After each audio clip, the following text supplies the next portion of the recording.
الحمد لله. إن الحمد لله نحمده ونستعينه ونستغفره ونتوب إليه ونعوذ بالله من شرور أنفسنا ومن سيئات أعمالنا. من يهده الله فلا مضل له ومن يضلل فلا هادي له. وأشهد أن لا إله إلا الله وحده لا شريك له وأشهد أن محمدا عبده ورسوله صلى الله عليه وعلى آله وأصحابه ومن تبعهم بإحسان إلى يوم الدين وسلم تسليما كثيرا. أما بعد فيا عباد الله إخوة الإيمان، أوصيكم ونفسي بتقوى الله عز وجل فقد فاز المتقون. قال تعالى: يا أيها الذين آمنوا اتقوا الله حق تقاته ولا تموتن إلا وأنتم مسلمون. وقال سبحانه: يا أيها الناس اتقوا ربكم الذي خلقكم من نفس واحدة وخلق منها زوجها وبث منهما رجالا كثيرا ونساء واتقوا الله الذي تساءلون به والأرحام إن الله كان عليكم رقيبا. وقال عز وجل: يا أيها الذين آمنوا اتقوا الله وقولوا قولا سديدا يصلح لكم أعمالكم ويغفر لكم ذنوبكم ومن يطع الله ورسوله فقد فاز فوزا عظيما. واعلموا عباد الله أن خير الكلام كلامه سبحانه وتعالى وخير الهدي هدي محمد صلى الله عليه وسلم وشر الأمور محدثاتها وكل محدثة بدعة وكل بدعة ضلالة وكل ضلالة في النار. Mga mahal kong kapatid sa pananampalataya sa Allah subhanahu wa ta'ala, pinapayuhan ko po muna ang aking sarili bago kayo sa khutbah na ito ng pagkakaroon ng tunay at tapat na takot sa Allah subhanahu wa ta'ala sa lahat ng panahon. Na ito ay kumakatawan at nakikita sa ating pang-araw-araw na pamumuhay sa pamamagitan ng pagsunod sa mga kautusan ng Allah subhanahu wa ta'ala at pag-iwas sa lahat ng kanyang mga ipinagbabawal. Ito ang tunay na proteksyon, tagapangalaga sa kaluluwa ng isang tao sa araw ng paghuhukom mula sa apoy at mula sa impyerno sa parusa ng Allah subhanahu wa ta'ala. Mga alipin ng Allah, mga kapatid sa Islam, parang kailan lang tayo ay nag-aabang-abang sa pagpasok ng buwan ng Ramadan. Subalit, tila hindi natin nararamdaman ang bilis nito, na kung saan ay bukas makalawa ay mamamaalam at aalis na ang marangal na ito na buwan sa ating mga buhay. Ano man ang mga araw na lumipas dito ay hindi na babalik magpakailanman. At ano man ang ipinabaon mo sa mga araw nito ay katiyakan na ito ay magiging saksi para sa iyo sa araw ng paghukom o di kaya ay magiging saksi laban sa iyo sa araw ng pagtipan ng paghukom, sa araw ng pagharap sa Allah subhanahu wa ta'ala. Ganun pa mga kapatid sa pananampalataya sa Allah subhanahu wa ta'ala. Sa lahat ng mga mabubuting panahon na kung saan dumodoble-doble ang mga reward at mga gantimpala, ibinukutangin na ng Allah subhanahu wa ta'ala mga panahon na itinangin ng Allah kaysa sa iba, ay sabi ng mga ulama, lagi nang ang nasa dulo nito ang siyang pinakamainam. Ngayon ay ika-27 araw ng Ramadan dito sa Pilipinas para sa mga sumunod dito at ika-28 araw ng Ramadan para sa sumunod sa ibang bansa. Ibig sabihin ay 2 araw o 3 araw na lang ang natitira sa buwan na ito. Na kung saan mga kapatid sa pananampalataya sa Allah subhanahu wa ta'ala, kagaya ng sinabi at nabanggit na anumang lumipas ng mga araw nito ay hindi na babalik magpakailanman. At kung ano ang ipinabaon mo rito ay magiging kakampi mo o kalaban mo sa araw ng paghuhukom. Subalit, lagi nang ang nasa pinakadulo ng mga maiinam na mga panahon at pagkakataon ang siyang pinaka-mainam sa lahat upang maging dapat puspusan ng isang mananampalataya sa Allah subhanahu wa ta'ala na samantalahin ito. Dagdagan ang sipag sa pagsamba sa Allah subhanahu wa ta'ala at punuan ng mga pagkukulang para sa mga yaong nagpabaya sa mga unang mga araw, mga linggo ng buwan na ito ng Ramadan. At yan ay nakasaad sa mga aklat ng mga ulama na nasa bandang dulo ang siyang pinakamainam sa lahat ng mainam ng mga panahon. Kagaya halimbawa ng araw ng Jum'ah, ang siyang pinakamainam na araw sa isang linggo. At ang pinakamainam na mga oras nito ay kapag malapit ng lumubugang araw pagkatapos ng asar. At mayroong ipinangakong dua sa isang Muslim na kapag tumapat ang kanyang dua rito sa araw na ito ng Jum'ah, ay agad-agad ito tatanggapin sa kanya ng Allah subhanahu wa ta'ala. At sabi ng ulama, yan ay malapit sa dulo o sa mga huling oras o mga minuto ng araw ng Jum'ah. Ganon din kapag araw ng Arafah, Yawm Arafah, pinakamainam na araw sa isang taon ay Yawm Arafah, na kung saan ang pinakamainam na mga sandali nito ay kapag malapit ng lumubog ang araw at magsialisa ng mga hujjaj mula sa Arafah pabalik sa Mina. Ito ang pinakamainam na mga oras niya, yung nasa bandang dulo. Ganon din kapag sa bawat gabi, na kung saan pinakamainam, napakamainam ang pagdadasal ng mga qiyam gabi-gabi. At ang pinakamainam na oras na paglapit sa Allah subhanahu wa ta'ala ay habang natutulog ang karamihan at ikaw ay may kamalayan at gising na nagsusumamo sa iyong tagapaglikha.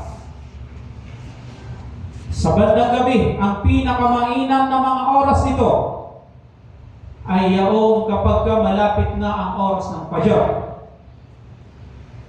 Sa huling banda, sa ikatlong huling bahagi ng gabi, nandoon ang pinakamainam na mga oras nito na pinuri ng Allah ng maraming beses sa banal na Quran ng mga yaong nagdudua, nagtitiyam, nagdadasal sa mga oras na ito.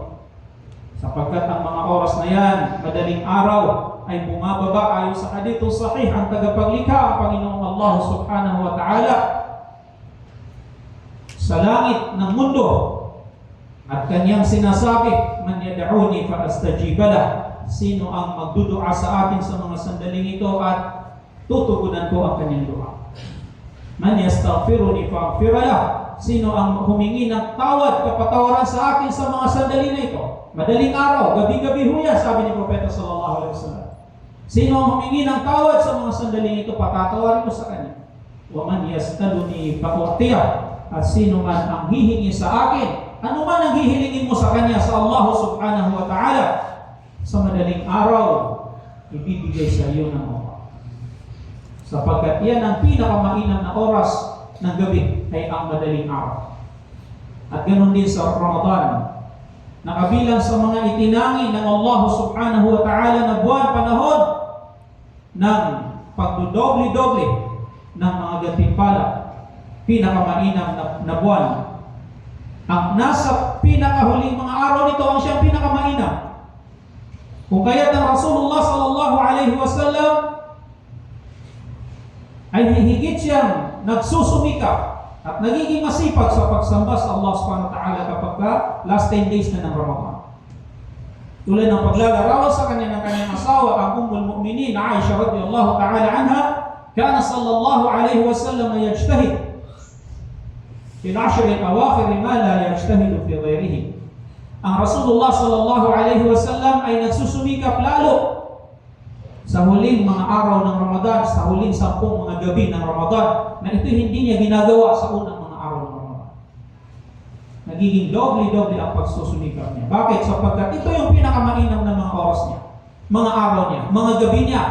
At nandito ang Laylatul Qadr, na siya inaabang-abangan ng lahat ng mananampalataya sa Allah subhanahu wa ta'ala. At katiyakan na kapag binuhay mo ang buong gabi nito sa pagsamba sa Allah subhanahu wa ta'ala, katiyakan na hindi mo na-miss o hindi mo nakaligtaan o hindi nawala sa iyo ang Laylatul Qadr. Ang Laylatul Qadr ay nasa huling 10 mga gabi ng Ramadan. Malapit ito sa mga butal na bilang. Subalit, hindi mo pa rin alam kung alin doon. Bagamat pinakamalapit sa ika 27 ng gabi ng Ramadan, hindi mo pa rin tiyak kung nandoon ba siya. Ngunit, kung binuhay mo ang huling 10 mga gabi na ito sa pagsamba sa Allah subhanahu wa ta'ala, ay katiyakan na nakamtan mo ang Laylatul Qadr. At may natitira pa sa mga gabi ng Ramadan, 2 araw o 3 gabi, 3 gabi o 2 gabi. At hindi mo alam, kapatid, na baka nariyan o nandito sa mga huling gabi na ito ang Laylatul Qadr. Ganoon kahalaga sa atin ang pag-aabang ng Laylatul Qadr, sapagkat ito ay khayrun min 1000 shahr. Tanazzalul malaikatu war-ruhu fiha bi'idni rabbihim min kulli amr. Salamun hiya hatta matla'il fajr. Ang Laylatul Qadr na yan ay mas mainam pa ang pagsamba rito. Ay mas mainam pa kaysa sa pagsamba sa Allah sa loob ng 1,000 mga buwan na wala rito ang Laylatul Qadr. Ang 1,000 mga buwan ay nasa 83 taon at 4 na buwan. Sino ba sa atin ang nakatitiyak na aabot ang kanyang edad at magkakaedad siya ng mahigit 80 taon? Amaru ummati ma bayna 60 ila 70. Kalimitan ng edad ng aking umma, sabi ni Propeta sallallahu alaihi wasallam, ay nasa pagitan lamang ng 60 to 70 years. 70 years old, at kung lumagpas pa dito, ay bonus na yun sa kanya ng Allah subhanahu wa ta'ala. Subalit sa isang gabi, ang Laylatul Qadr, na kung saan hindi mo sinaya ang mga sandali nito, ay lalagpasan mo pa ang edad mo, na kung saan ay hindi ka tumigil at walang humpay na pagsamba sa Allah subhanahu wa ta'ala kung nagkaedad ka man ng 80 taon. Na bawang pagsamba sa Allah subhanahu wa ta'ala ginawa mo rito, mas mainam pa ang reward mo sa Allah sa araw ng paghukom sa isang gabi na yan kaysa sa mahigit 80 taon na pagsamba. Allahu Akbar. Ganyan kalawak ang awa at pagpapala ng Allah subhanahu wa ta'ala sa mananampalataya, sa mu'min. Kung kaya ang Rasulullah sallallahu alaihi wasallam ay puspusan, binubuhay niya ang mga gabi nito at hindi niya sinasayang ang mga pagkakataon, ginigising niya ang kanyang pamilya.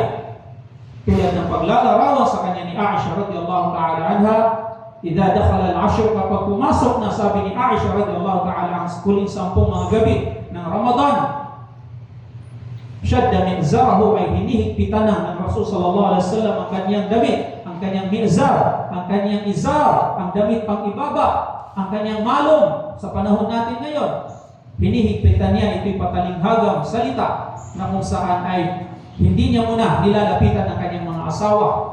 Hinihigpitan niya ang kanyang damit, wala mo ng pagsiping, at ito ay nangangahulugan din na sapagkat ang buong mga oras niya, araw niya at gabi niya ay nasa loob ng masjid sa pag-i'tikaf, kung kaya hinihigpitan niya ang kanyang damit sa pagsamba sa Allah subhanahu wa ta'ala.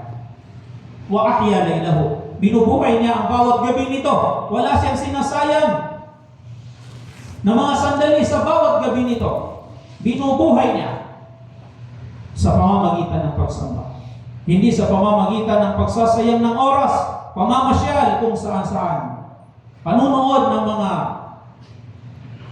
pelikula, teleserye, telenovela, kung ano pa ang inaabang-abangan na pinanunood, at pag-ubos sa oras sa harap ng social media.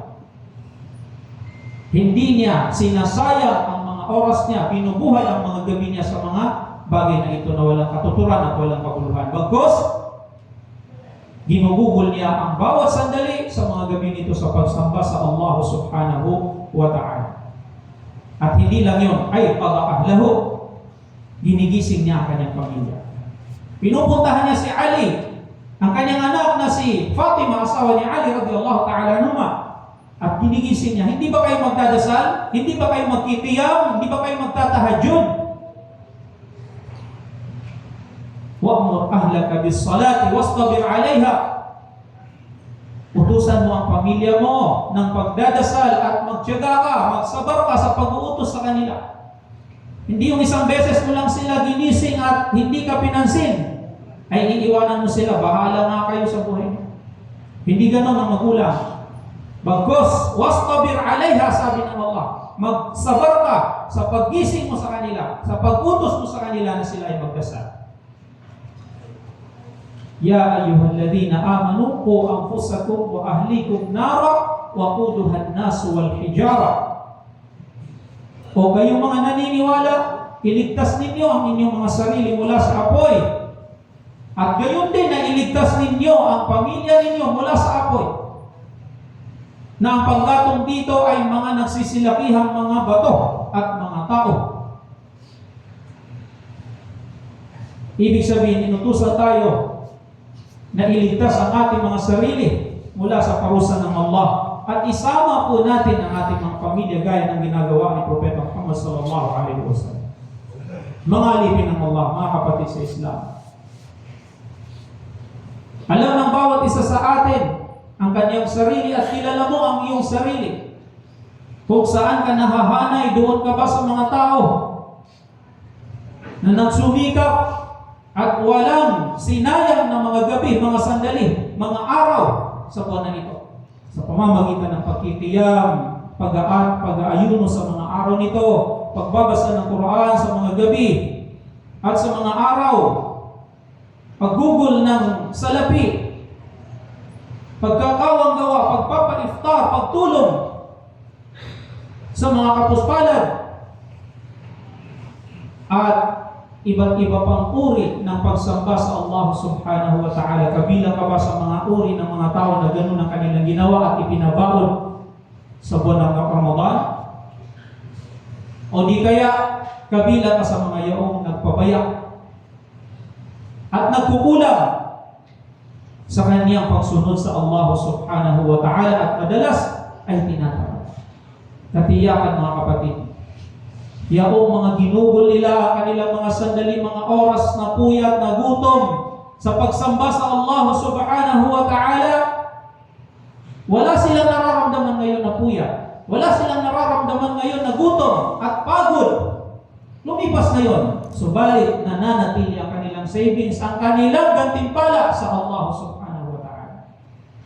At yaon naman, nagsayang ng oras, pinabayaan ng mga sandali sa Ramadan, bagkus ginamit sa haram, pagpapakasarap sa haram, katiyakan na anumang kasiyahan, kaligayahan na naramdaman nila sa mga araw nito na lumipas, ay wala na yun, hindi na nila nararamdaman na yun. Lumipas na yun. Ngunit nanatili ang kanilang mga kasalanan na naghihintay sa kanila sa araw ng paghukom kung hindi sila magbalik loob sa Allah subhanahu wa ta'ala. Mga kapatid sa Islam, mga alipin ng Allah, innamal a'malu bil khawatim. Tunay na ang mga gawain ay tinitingnan ito ng Allah subhanahu wa ta'ala sa mga huling mga sandali nito. Kung ano ang ginagawa mo sa mga huling sandali sa buhay mo, yun ang titingnan sa iyo ng Allah subhanahu wa ta'ala. Kung kaya't huwag mawala ng pag-asa. Sa mga nagsumikap ay doblehin pa ang pagsisikap sa pagsamba sa Allah, at sa mga nagkukulang ay nasa harapan ng kapatid ang mga pintuan ng napakamainam na mga sandali, napakamainam na mga gabi. Sapagkat sa huling mga gabi na ito, ang siyang pinakamainam na mga gabi ng Ramadan. Bukod pa sa Laylatul Qadr. Kung kaya, walillahi utaqa'u minan nari wa dhalika kulla layla. Ang Allah subhanahu wa ta'ala ay nagpapalaya siya mula sa kanyang alipin gabi-gabi mula sa impyernong apoy, at iyan ay ginagawa ng Allah, itinatakda niya gabi-gabi sa Ramadan. At sa ibang hadith, riwaya ng hadith, ang pinakamaraming buhos na pinapalaya ng Allah subhanahu wa ta'ala ay kapag huling gabi na ng Ramadan. Kapag huling gabi na ng Ramadan, nandoon yung pinakamaraming bilang mula sa mga alipin ng Allah subhanahu wa ta'ala na itatakda niya. Itong si Fulano na anak ni Fulano, itong si Fulana na anak ni Fulan ay ligtas at malaya sa parusang impyerno sa araw ng paghukom. Naway ibilang tayong lahat ng Allah subhanahu wa ta'ala sa kanyang palalayain sa impyernong apoy na ito'y itinatakda niya gabi-gabi sa bawat Ramadan. Mga kapatid sa Islam, mga alipin ng Allah, dalangin natin sa Allah subhanahu wa ta'ala na naway tulungan pa tayo at palakasin ng ating mga iman. Tulungan pa tayo na may taguyod at may sakatuparan, may sa buhay ang nararapat na pagsamba sa Kanya upang sa gayon ay makamit natin ang awa ng Allah subhanahu wa ta'ala at maligtas tayo sa Kanyang kaparusahan sa araw na ang bawat isa ay mangangailangan at wala nang makakatulong sa Kanya maliban sa awa ng Allah subhanahu wa ta'ala. Yawma la yanfa'u malun wala banuna illa man ata Allah biqalbin salim. Sa araw na yaon na hindi na makatutulong sa iyo ang iyong kayamanan, ang iyong ari-arian, gayon din ang iyong pamilya, hindi makakatulong sa iyo sa araw ng pakipagtipan at pagharap sa Allah subhanahu wa ta'ala. Ano lang ang makakatulong sa iyo? Illa man ata Allah biqalbin salim. Maliban sa kung sino ang dumating, umuwi, bumalik sa Allah subhanahu wa ta'ala, nataglay niya ang kalbun salim, ang malusog na puso, ang dalisay na puso, ang pusong punong-puno ng pagmamahal sa Allah, pagsumamo at pagsamba sa Allah subhanahu wa ta'ala. Barakallahu li wa lakum fil Qur'anil azim wa nafa'ani wa iyyakum lima fihi min al-ayati wa dhikril hakim. Aqulu ma tasma'una wa astaghfirullaha li wa lakum wa lisairil muslimina min kulli dhanbin fastaghfiruhu innahu huwal ghafurur rahim.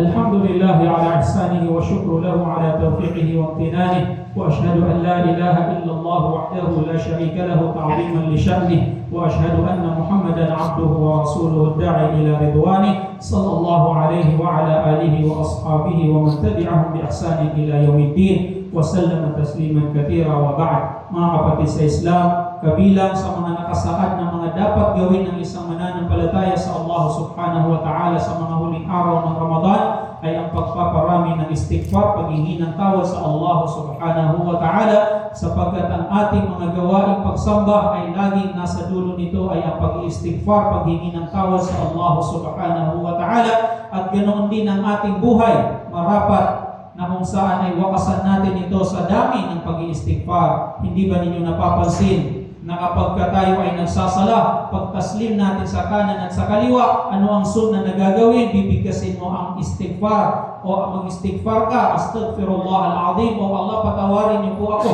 ng 3 beses, samantalang kagagaling mo lang sa sala, kagagaling mo lang sa pagsamba. Ganon dapat. At sa ating mga buhay, ganon inilarawan ng Rasul sallallahu alaihi wasallam. Kung kaya ibinabasa kanya, pinakahuling sura na ibinabasa kanya ay ang suratul Nasr, idza jaa nasrullahi wal fath wa ra'aita an-nasa yadkhuluna fi dinillahi afwaja.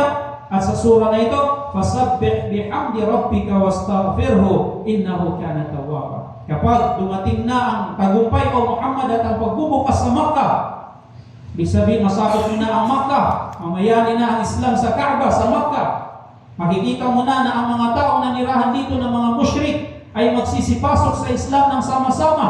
Bulto-bulto, maramihang pagyakap sa Islam. Kung gayon o Muhammad, mission accomplished. At ito ay surah na kung saan ay nagpapahiwatig na ikaw ay mamamatay at uuwi na sa Allah subhanahu wa ta'ala. Kung gayon, fasabbih bihamdi rabbika wastaghfir. Luwalhatiin mo ng papuri ang iyong Panginoon, wastaghfirhu, at humingi ka sa Kanya ng kapatawaran. Innahu kana tawwaba, sapagkat tunay na siya ay lagi nang mapagpatawad. Sabi ni Aisha radhiyallahu ta'ala anha, ang Rasulullah sallallahu alaihi wasallam sa huling mga sandali, mga araw ng kanyang buhay, walang pagkakataon na hindi mo mapabanaag o makikita, maririnig sa kanya ang pag-iistighfar. Nakaupo man siya, nag-iistighfar. Nakatayo, nag-iistighfar. Nakasandal, nag-iistighfar. Naglalakad, nag-iistighfar. Nakahiga, nag-iistighfar.